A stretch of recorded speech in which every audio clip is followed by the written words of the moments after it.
C'est peut-être une question qui est très bête et que... enfin voilà, je le sais juste pas, je me suis jamais renseigné, mais c'est vrai que maintenant qu'on le dit...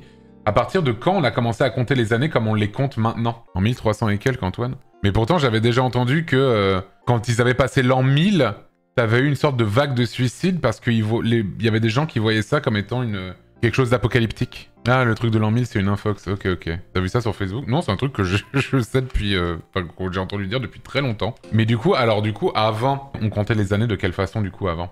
Le passage du calendrier julien au calendrier grégorien promulgué par le pape Grégoire XIII en février 1582. Calendrier julien. Mais ouais, mais du coup, c'est... Alors attends, calendrier julien. Calendrier solaire utilisé dans la Rome antique, introduit par Jules César. En 46 avant JC pour remplacer le calendrier romain républicain. Il a été employé en Europe jusqu'à son remplacement par le calendrier grégorien à la fin du XVIe siècle. Il reste utilisé dans la communauté monastique du mont Athos, ah oui bien sûr, en Grèce, ainsi que par 5 églises orthodoxes. Bon, t'avais plus ou moins les mêmes noms de mois, quoi. Ça a commencé en mars, par contre. Ah non, c'est le calendrier romain républicain avant la réforme julienne. Oh là là.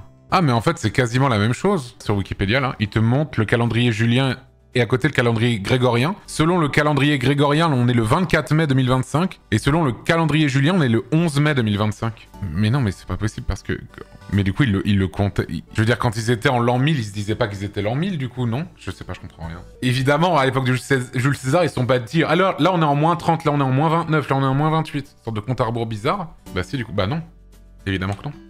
Ça n'a aucun sens. Pourquoi ils se sont dit, ça c'est l'an 1? À l'époque du calendrier julien, ils se sont évidemment pas dit, là c'est l'an 1. Je sais pas pourquoi, mais c'est l'an 1 là. Non, évidemment qu'ils se sont pas dit ça. Non, ils ont commencé en moins 153 leur an 1. Ah bon? Il y a tellement de gens qui disent des trucs différents que je sais pas. Il faudrait que je vois. Les Romains comptaient les années Ab Urbe Condita, la fondation de Rome en moins 753. Ère chrétienne. Une manière de compter les années à partir de la naissance de Jésus-Christ, telle qu'elle fut calculée au 6e siècle. Ah voilà. Donc les gens de l'an 1000 savaient bien qu'ils étaient l'an 1000. Enfin, ils se disaient qu'ils étaient l'an 1000. Dans les textes latins du Moyen-Âge, elle est signalée par les formules Anno Incarnationis. Ce système de datation est compris, sinon adopté par toutes les organisations mondiales. Il est parfois qualifié d'ère commune, abrégé aussi en EC. Comme l'ère romaine, l'ère d'Espagne, l'ère musulmane ou le calendrier républicain, elle ne connaît pas d'année 0 et commence avec l'an 1. Ouais, bah ok, mais ça, ok. Donc c'est à partir du 6e siècle qu'on a commencé à utiliser ceci. Mais avant, du coup, en Europe, les gens comptaient le temps en fonction de la fondation de Rome, en moins 753 avant JC. Beaucoup plus tard, en 532 après JC, un moine du nom de Denis, le Petit, a calculé que le Christ devait être né en 753 après la fondation de Rome. On a donc remis le compteur à 0 à partir de là. Enfin, à l'an 1 parce que le 0 n'existait pas encore. Denis le Petit. Voilà. Quelle influence? T'imagines, t'as inventé les années. C'est si petit que ça, du coup. Ouais, tout à fait. Hein.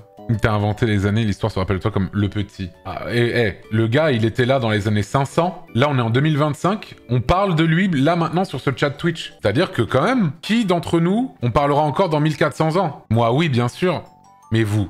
Laquelle d'entre vous? Bah super, merci. Bah peut-être toi, hein. Pour le coup, à l'époque, ils étaient vraiment petits. Bah ça veut dire que ce mec-là devait être vraiment très petit, puisque à l'époque, ils étaient plus petits.